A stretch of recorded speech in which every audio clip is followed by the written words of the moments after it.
Fred VanVleet, long time no see. Welcome, welcome.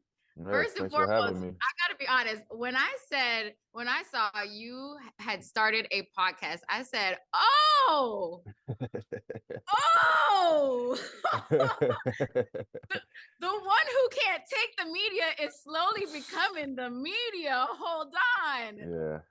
Yeah. No, I can't believe it either. So we're here. I'm having fun. Uh, yeah, a lot of things change. Life throws different things at you. So, uh, being bored and trying to figure out something to do. This has been a good outlet for me. Definitely learning a lot. But I'm having fun, so I can't That's complain. the I first would have thing that never came to thought I mind. would be doing it either, though. Yeah, as the first thing that came to mind, I said, "Oh, he's bored." But Yeah. I also know That's I just fair. also know that like you have always been intentional with your words. You're not a man of many, but if you are going to say something, you're going to say some good stuff. So I was like, okay, this is a podcast I can't listen to. Are there any podcasts that you listened to in the past that were like, okay, maybe I can do this? Like, were there any inspos, things that stood out to you as to why you wanted to have your own way and say with this? Yeah, I think there's a lot. I think my for inspiration purposes, I think Joe Budden was a big one early on, especially. I mean, I can't believe he's been doing. I looked up the other day, he's like on episode 870 something or something crazy like that. So early Joe Budden, obviously like the big names like Joe Rogan, things like that. Like I've grown, especially living in Toronto and being stuck in the car for multiple hours throughout the day is when I developed Drag the traffic, Fred. Drag our traffic. Yes, yes. I developed a love for podcasts, especially around that time. So yeah, I listen to a lot of different ones. Sports ones is a little bit different because I'm in it, so it's hard to listen to them as much. But more like culture, life, business. That's more my interest. I always think when it comes to athletes that step on both sides of the wall, I guess we can now officially say, are there things that you tailor or kind of adjust in terms of what you actually want to say and how you say it? Are you learning to tread that little line right now? Yeah, I mean, I think I've been pretty good at that for the most part. I could Right. probably walk that line as good as it gets. I think the main thing is like I'm not gonna lose my job over anything I'm saying on an interview or a podcast, right? So like that's the baseline rule that I have. And then try to be myself as best that I can. But like even just this last one that we just did was like still I'm in it. So I'm like interviewing somebody that I see on a daily Yeah. basis, right? Which is different than like talking to somebody that you may never see again, right? So you're trying to like tr thread that needle.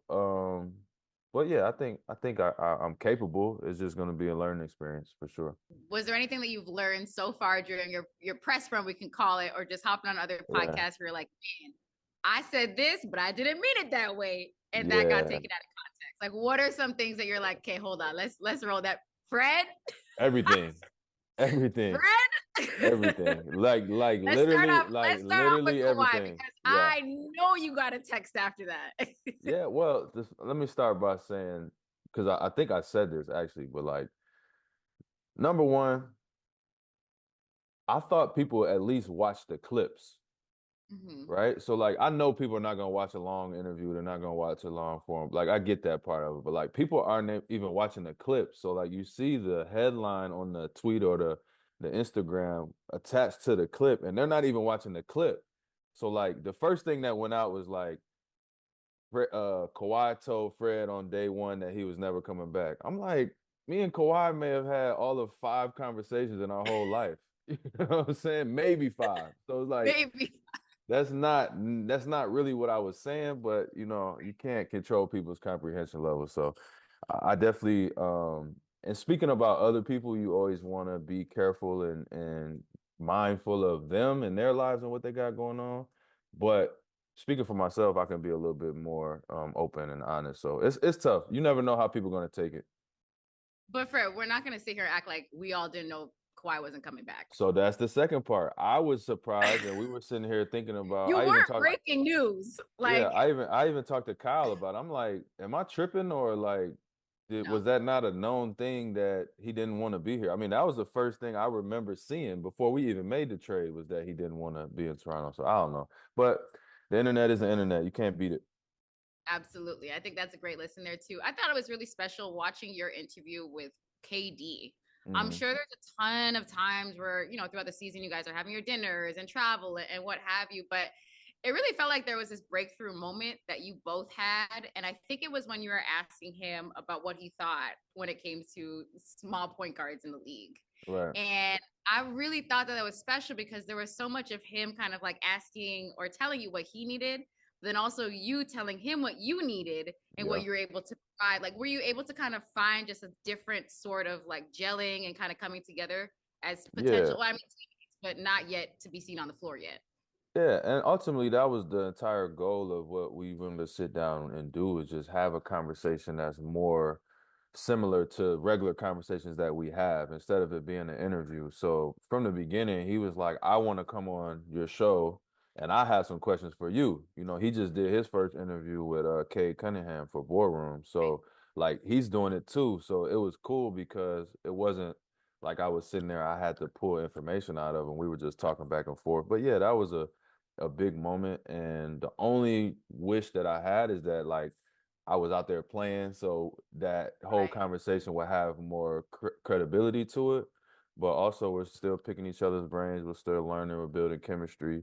And I mean, we've known each other for a long time now, but like we're just now finally like breaking bread and starting to build that camaraderie. So that's the good part about building team chemistry. What have you noticed about KD now that you're so close to him and seeing him differently? Obviously, you've had to over the years prepare for going up against him, but playing alongside him, what has that revealed to you? The first thing is just how freaking good he is. Just it's crazy because we discredit the longevity and the production and we get bored with guys' greatness. You see it with all of the greats that's been in our generation. I mean, this guy's going on year 19. The scoring, the IQ, the passing, the leadership, the defense still at this age. I mean, he tore his Achilles, was that 5 years ago now, 6 years ago? And like you would never know. You know what I mean? Like it's just a testament to the work that he puts in. And then the second thing is there's a big perception buffer like narrative of like people what people think KD is like or what he's supposed to be like or he's doing this because of this and then you spend time around him and you're just like oh no that's really him like Mm, what you see is what you get. He's not faking that. He's not putting on a front. He's not looking for validation. He's comfortable in his own skin. So that was cool to see too. Like just watching him maybe in the morning getting treatment and he's like I'm on my phone so I'm seeing him literally like tweet people back in real time, you know what I'm saying? Like he's just chilling like it's not like but from the and he's not outside pressed. no, and from the The outside stuff looking that he in tweets, I'm like, what's crazy is the person receiving it is probably up in their feelings, but when KD tweets, it's from such an unbothered space, and I yeah. strive to be in that. He's chilling. He's inspired me. You know what I'm saying? He's chilling like and it's cool to see that part because from the outside you're like, "Whoa, why is he even responding to these people?" You know what I mean? Like he's Kevin Durant, but when you see him it's like, "Okay, yeah, it's just a part of the everyday thing. Like it's not a big deal." He's really chilling for real.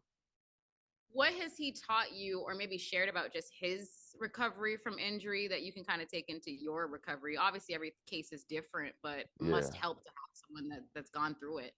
Yeah, he's just helped so much on just a human level of just like getting away from the game and protecting your mental and like early on he's just like, man, get away. Like he asked me, I mean he asked me on the show, but he asked me in another time, like, why are you here? Like what are you doing? Like why do you want to put yourself through this? You don't have to be here watching this, going through this with us every day. I know how hard it is for you to watch and not be able to play, but I don't know. Everybody got their own different personalities and approaches. So I don't. I just like being in it versus like going away and being on the beach somewhere. Like that ain't really gonna do nothing for me. It'd be nice for a couple of days, but I'd rather be in the mix with the team and attacking the rehab on a daily basis. When it happened, what was your first thought? Everyone's first thought is they know exactly what happened, like they know exactly Yeah, what. nah. But So then my second thought is just, yeah.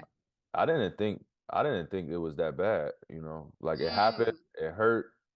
I obviously screamed, so it was more than like, and I hit the ground a lot. You know that from watching me. Like I'm all yeah, over the place. So I knew it was more than normal. I knew that I was right. gonna not be able to play for a couple weeks here, whatever, you know what I'm saying? So they did the little checks and we didn't do the MRI right away, like immediately. So it was just like, okay, maybe it's a sprain or whatever. So then that was a little time period where I was like, okay, I'm just gonna rehab. I messed my knee up. And then once we got the MRI and they called me and it was like, yeah, I could just hear it, you know? It's like one of those phone calls like, yeah, we got some bad news. I'm like, what? No, that's somebody else's image. Like, it's not mine. They got it Mm. wrong. They messed up. So I'm arguing and shit. Like, man, I need to get another MRI. So that moment from there for like the next 24, 48 hours, that was like the hardest part. Like just accepting the fact that I tore my ACL and I would be out for the season because how I actually, my body, I didn't feel that. It wasn't like I was, you know, decapitated. Like I was walking, I was limping, but I was walking. I could squat and do strong stuff. So I'm like, no way. That was the hardest part. And then what now is the hardest for you to accept? Like, have you given your timeline of like, I know when I want to be back, but it's just Yeah. you can't really rush that. Yeah, no, I'm good right now. I'm in a good spot. I know that there's ups and downs. DeMar was like the first person to really like basically slap me over the phone. You know what I mean? Like he's like, "You good?" I'm like, "Yeah, I'm good." He's like, "Man, Yeah, knowing you, I know you were there. Like, yeah, yeah, tomorrow yeah, you'll yeah, see yeah, I'm me. good." I'm like, "I'm good." He's like, "Man, it's gonna be some days, you know, Right. like just know, like, you know, I'm always a call away." So I know that those days are always around the corner, but I'm trying to enjoy the good ones while I can. And I think it'll be much harder once I'm like back on court moving and feeling like I can play, but like not probably being ready to play. And Yeah. those days will come, you know, later on as we get deeper into the process. So that'll be the most challenging part for me is like if I feel like I can play, but I'm not clear to play, and you know, because I know what I bring to this team. So that's what I'm like afraid of. Everything else, I'm pretty much locked in on a day to day, and I've accepted it. I mean, you're basically coaching at this point. Like we see you on the Yeah. sideline, but I'm wondering, you already know what you can bring to this team. Fresh, obviously, start for yourself. But how much of that idea has changed now that you get a sense of what this team looks like with new dynamics, new additions, of course?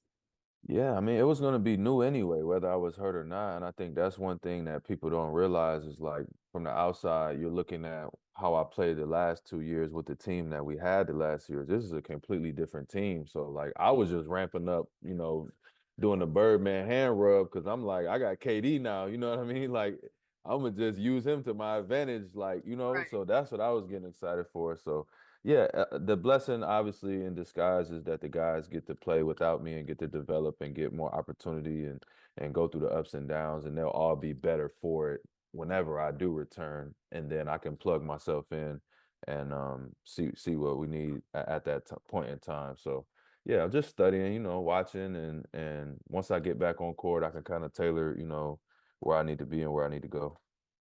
I know we naturally would go back to your days with Toronto, and of course we're going to spend some time there, and we'll get there quickly and in a hurry. But I really want to spend a lot of time on this new chapter for yourself. So let's quickly get the 2019 championship out of the way because I don't even Yeah. know why you entertain these conversations of if so and so were there. Like, why do you do that? What Well, are you because I'm good? you said it first. I'm bored, right? And now that I'm officially in the media space, there's some other conversations that I have to entertain that you and me both know I would normally not even blink Never twice at, do. right? But So but this but why? Like why do you? What's because done is done. You no, can't but change. I have the same I have the same emotional attachment to Mhm. that year and that run and that championship as every Canadian, every Right. Raptor fan, every Toronto, like times 1,000 for us, for me, right? So however the fans feel and the people that, you know, rooted for the team their whole life and we built up to this moment and we won the chip and that like people will live on that forever, Right. myself included. So if there comes a time when people want to talk about it, then I'll talk about it. The funniest thing why I really was talking about it was when Serge talked about it, right? And that's what made me think like I never even thought about it like that. You know what I mean? Like Right. if he would have did this because at the time I wasn't mad that he left because I was moving up, Hmm. right? So like yeah, selfishly, yes, I was moving up and I was happy with that. So I never even entertained like if he would have came back because, like you said, it's over, it's gone, it's done. Right. There's no point in holding on to that. So yeah, Do you feel after that year you guys still had something? Yeah, hell yeah. That next year was crazy. That team Crazy. that next year's team should have been in the finals, have not, COVID and the bubble and all of that. Like that next year's team that we had was good enough to go to the Eastern Conference Finals. I think Miami went that year, and we was destroying them, you know what I mean, throughout the year. So we got into a tough series. I think COVID kind of messed a lot of things up in preparation, and we were all over here and over there, and Pascal was locked in his house, and we had guys all over the country and had to go to Naples and then Orlando. So like that next year, the following year, that team was really good, like really, really good. One Right. of my favorite teams that I've been on. Do you think that knowing that next team was good kind of allowed maybe front office, yourself, fans to hold on a little bit tighter than they should have to that group? No, no, because I think that all of the attention and the attachment to every player, myself included, that came up through that time period is warranted. All of that is fair and warranted. What I disagree with and still disagree with was that once we see that it's over and things are moving in different directions, it doesn't have to be like such a negative thing, or like it has to be 2 + 2 = 4 and this person's fault, and this person versus this person. Like it don't even have to be all of that. Like just Right. appreciate everything for what it was. It was a great time. You watched a historical transition from like a franchise to what they were to when I got there, to the young guys, the bench mob. You got Kyle, you got DeMar, to Kawhi and like Serge and Mark. Like, yeah, all of that should be appreciated, but it Mhm. doesn't need to like be turned into something else at the end. But you can't take the good And without by the the bad. way, that 2019 year, there was so much conversation of this guy versus that guy, and you just figured it out. That was Yeah, the difference.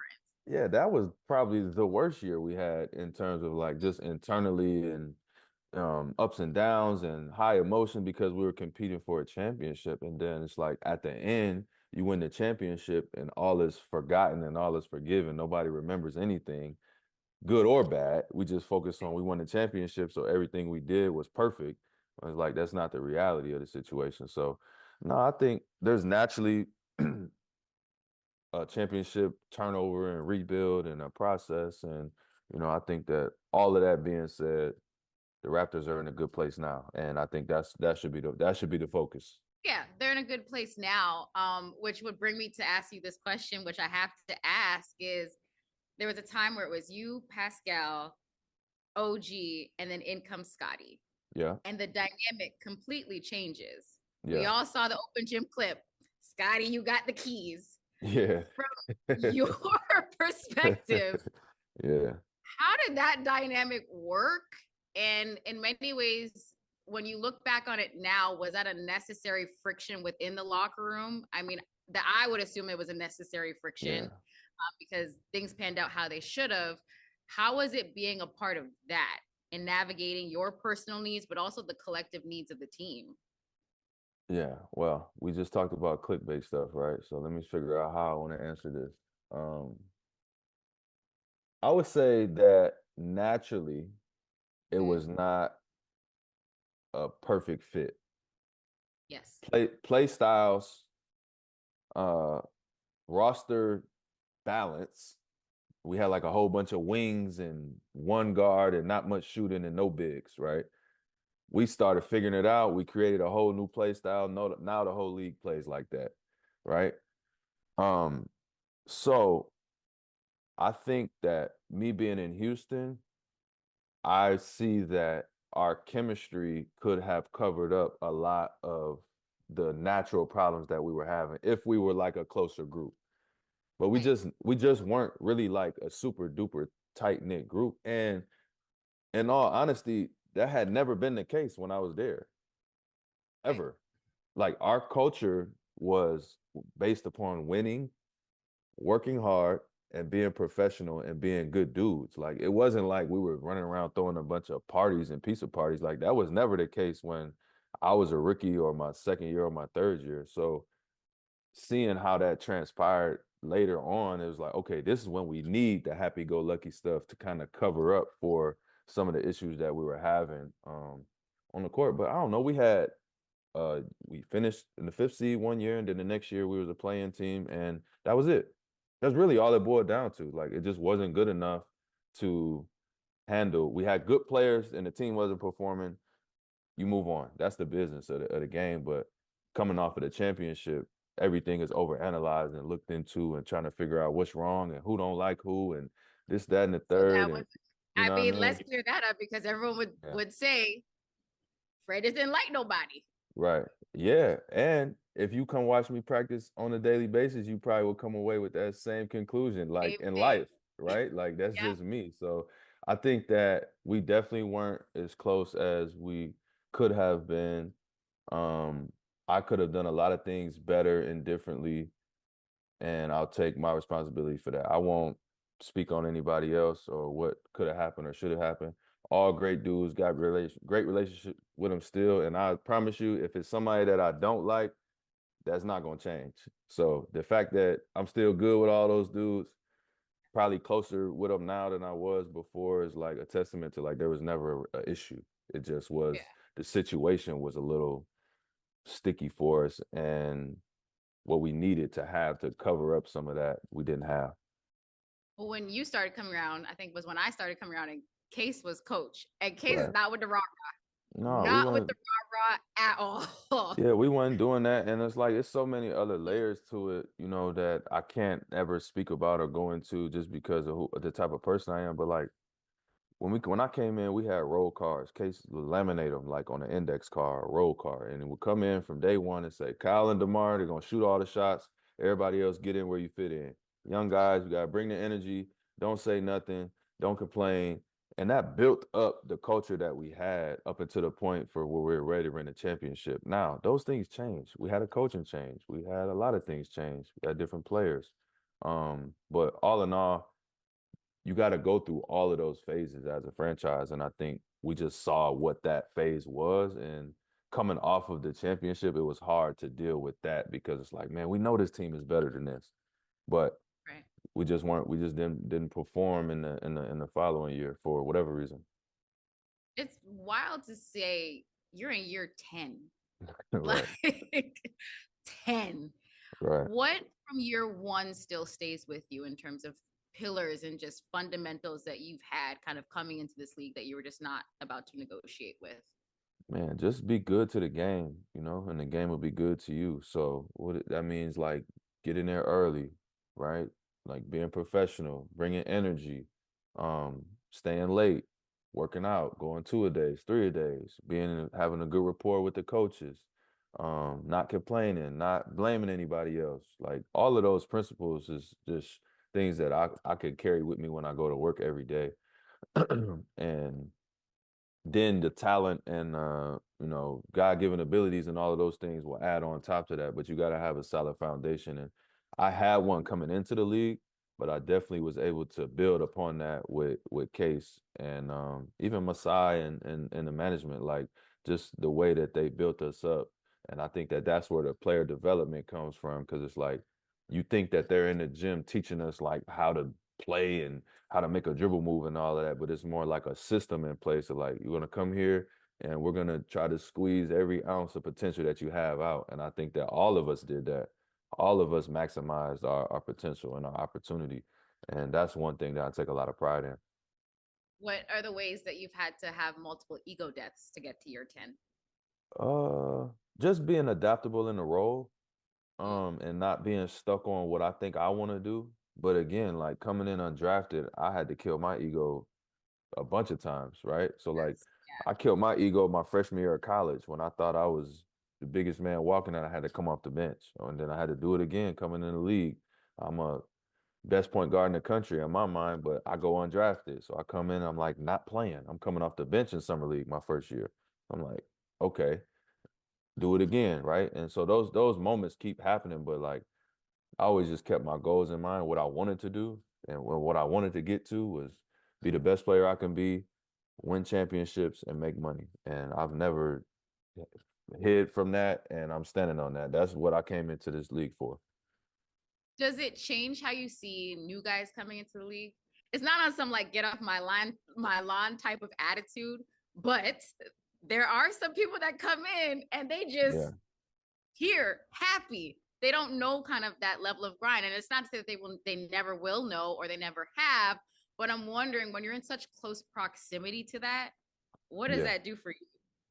Well, I'm getting more info on it now. Like again, Scottie was the first guy that I saw that was like top 5 pick Yeah. and like everything that comes with that. So like the whole first year, I'm just watching, not even him. I'm just watching how the business revolves. And I'm like, okay, this is different than what we were used to, right? And so then I come to Houston and it's the same. Now we got like 7 of them. We got like 7 guys under 21, which is crazy, right? So you watching and you learning and it's like, okay.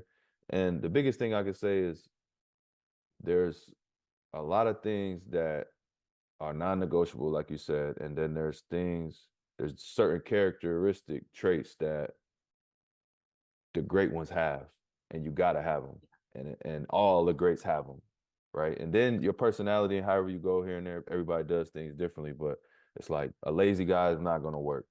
A guy that can't take accountability is not gonna work. Like those things, we can't help you. Nobody can help you in those scenarios. So most of the young guys coming in are great.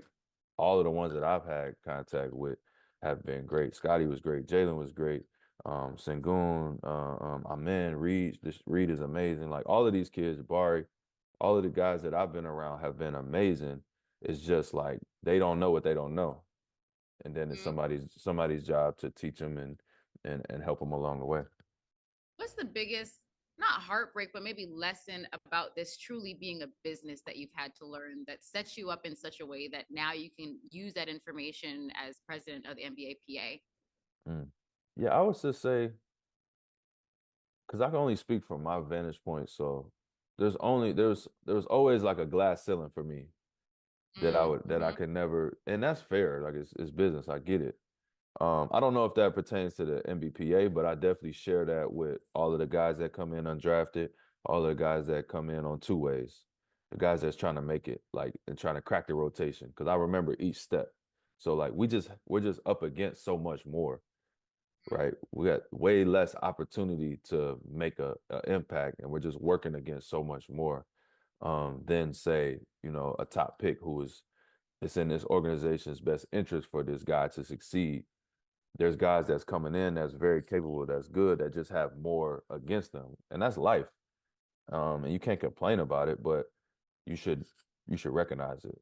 I don't know if Right. that pertains to anything with the PA right now, but obviously I think that the second apron and the CBA has changed a lot of things about the way we're doing business right now. And I think that players, agents, and teams would agree on that. So we'll see if there's some movement with that going forward and how we can adjust and try to fix that or correct it.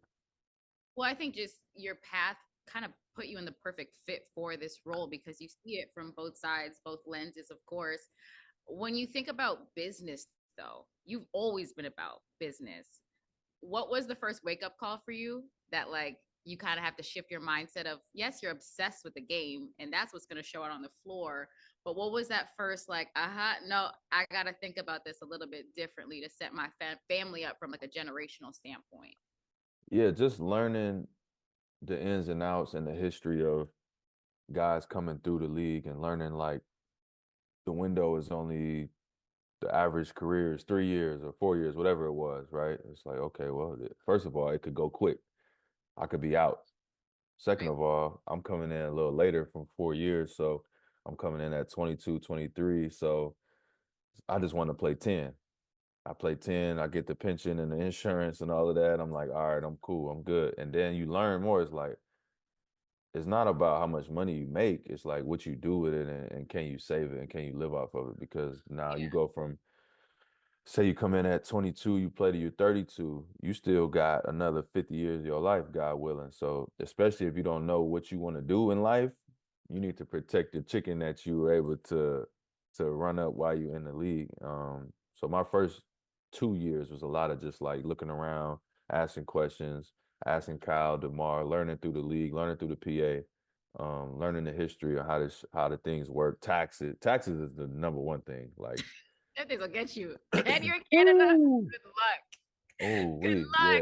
luck. Living in Toronto, learning about taxes, that was a huge eye opener for me. Like, okay, this is not what people think it is. They just see the headlines and they see the money that they think you have and they think you're making, but that's definitely not the case. Stupid question, but I don't think I've ever really seen this. What does campaigning look like to get your role? Are you For the calling people for the yeah, like what does that what is that? Are you uh sending out an email, like demo yo, reel? What nah, does it's that crazy. actually look like? Yeah, so they were like soft prepping me like last year, asking me Okay. questions, what I think about this, what I think about this. I didn't realize it until later, but it's like, okay. I You was were on in the the running. list. Yeah, Yeah, you were on the short list. I was on the short list. So, okay, CJ's term is coming up. With it starts the conversation, the cadence starts to pick up a little bit. Well, would you be interested in? I'm like, yeah, yeah, so okay, now there's interest. So now it picks up a little bit more. So leading up to all the way to like the summertime, it's like, yo, like you're one of the candidates, And I'm like, Mhm. all right, cool, I'll do it. I had been to Good a tell couple of the them. banners. Yeah, I had been to a couple of the meetings in the past where they vote on this stuff and things like that. So right before they're like, guys, you gotta have a speech. Like you gotta get up and like sell yourself to the guys. So we're at summer league and maybe like 50 guys or whatever, you got all the team reps and everybody's got to vote on it. And Mm, but there's not really anybody else in there that I know that's gonna run against me. So right. so my first response is like, I'm not no politician. Like I'm not a politician. I'm not getting up there like giving a state of the address or whatever, state of the union. So I get up there and basically all I said was like, I'm honored, first of all, to even be in consideration, but I've played every position in 10 years from this guy to this guy, right? And that was basically like my whole 30-second speech. And, 30 they seconds. act, yeah, it was like maybe 15, 20. And because it was like, okay, we need you to stand up and like basically say like, do you want this? Do you want it? Right. That's how the question was phrased. I'm like, yeah. And then at the end, I'm like, yeah, just to answer the question, hell yeah, I want this shit. I'm the man for the job. And then that was it. And they voted and it was unanimous and cool. I have it in my mind. You walking up on stage with the glasses, taking it. Hey, look, man. No, it We either wasn't get into the bag or we not get into the bag. that.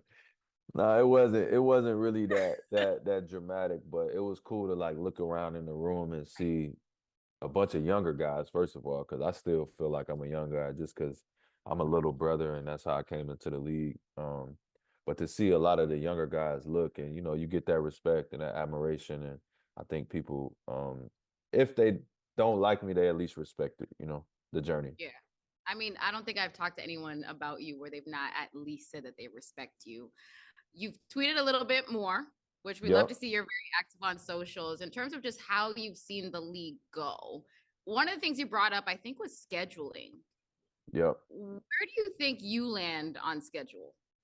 Are we in a Um, right sweet spot? I know back to backs is a huge conversation that obviously plays into injury and all of those things. What are your concerns with schedules? so first of all, my number one responsibility is to the players, Yeah. right? And anything that I do or I think about.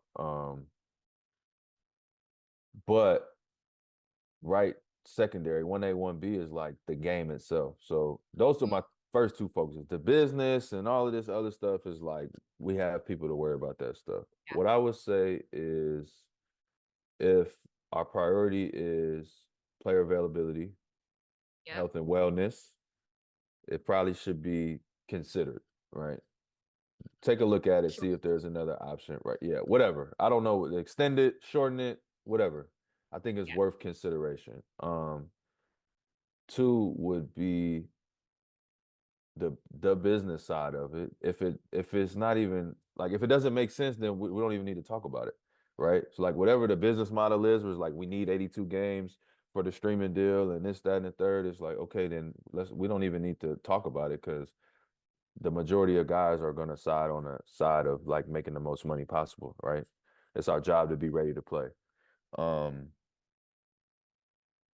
Being injured this year, I've realized that a lot of the pain, swelling, inflammation, sickness, fatigue, uh, mood swing, like mental health, all of that can be related to flying and traveling because as Yes. when you're playing, you attribute it to the game, Yeah. right? Mm-hmm. So when you play a game and you go and you chill, you go sit on the bus and then you go sit on the plane, then you wait for the plane to take off and you get into the next city late, and then you get in the bed and you're like, "Ah, I'm sore, but I did just play 38 minutes, so I'm sore from the Right. game. I'm not playing this year. So when I'm traveling, I'm like, oh, they don't have nothing to You do know, with the I didn't game. I didn't play any of the years, but I was on that plane, so I can tell you, you're not wrong. You Yeah, are not wrong. The it's a swelling, the grind. fatigue. You get into the hotel at what 2, 3 in the morning. You're not going right to bed, Yeah, it's a and then grind, y'all and have to be up early. Yeah, I don't know the solution, so I don't want to like harp too much on the problems, but what I would say is I think that the more information we get and gather, like even just there was a study that just came out the other day about how the plane is like pressurized at a certain yes, altitude, right? And how that's bad for the body. Our recovery window is directly after the game, is a peak recovery time. That's food, nutrition, lifting weights, whatever, recovery time. Most of that time we're spending is in motion, like leaving the arena or going, so I think that it'll continue to be monitored. I don't know how many changes will be had or made. It's definitely something that's on the board. And I know with the union and the league, I can say player availability and wellness is on the board because ultimately it leads to a better product. yeah. I mean, my swollen ankles will tell you that absolutely that is something that needs to be looked at. But I think that to me is the most settling thing to hear is the products. And anytime a player talks about things like NBA Cup, All Star, all of at the crux of it, it's the integrity of the game. Yeah. And that ultimately is what everybody is trying to protect. Is that what you're finding in terms of conversations that you're having with your peers of like, we love this game, we're obsessed with it. We don't want to lose the integrity of the game with these, an all-star game, let's say. Yeah. Not saying that Yeah. it's horrible, move it away, Right. but if it's not what we play, like the Yeah. bubble, for example, Yeah. no one would have wanted to go to the bubble, but that was probably the best basketball. I'm sure you guys could say that was being played because it was just so pure at its core. Is that Yeah. ultimately what you guys are just after? Yeah, absolutely. And I think that that's another thing that excites me about being in this position because I am like a get off my lawn type of guy when it comes to the game of basketball itself. Like I hated the play in, I hated the bubble, I hated the cup, like all of these things I hated, but like in the advancement of the business, it's like, okay, I get it, it makes sense. And then when you see it, it's like, oh, it is good because it does raise a level of play. The games Yeah, are exciting. The cup with those games last week were incredible, right? right. The, Yeah, the play-in tournament changed the whole landscape of the Eastern Conference, which is another topic because you can be like 35 and 45 and get a chance to go to the playoffs, which is crazy. But I'm like a steward of the game. I'm like a basketball purist in a sense. So being in this position, I could be vocal in that and like yes, we have people that are vocal about pushing the game forward and let's increase our reach and let's go for the thing that makes the most money and all of these things and fan engagement and fan experience and all of that like that's we need that. But yeah, you also need to protect the game. And right. you also need to make sure that there is a purity and there's something so special about this game and what it's done for all of us, right? Like we're not having this conversation if basketball is not a Yep. thing. If I never played, if you were never around again, like it's such a special thing that brings people together. And I think we need to, if everybody has that in mind, then Mhm. whatever path we go down, it will be a good one. Well, we had our broadcast meetings, and the messaging from the league was this season, your job is to educate. And I think we're seeing that with different teams and who they brought in with talent. Do you think Yeah. that that's a trend in the right way so that fans that you're engaging with online, fans that are showing up, are just a lot more educated to what they're watching? Yeah, absolutely. And it's hard because it's such a delicate thing. It's such a complex game, right? So like Mhm. it's hard to teach, it's hard to learn. But Yeah. I think the onus is on some of the storytelling and some of the coverage because it's not the fans don't care. And I think that this is one thing I respect Adam about is like whatever works, he's gonna do it. So does a fan care if you want to beef about a guy or talk about this guy sucks or who is this guy, or do they really want to be engaged and informed and know what play they're running and why is this happening? Why, like I think that it's showing more towards the latter, right? Like you said, the emphasis has been on education this year, and the coverage has been amazing. I've been watching more games at home than ever because I'm at home, but you could tell there's a new wave and a breath of fresh Yes. air of like, and the product is good.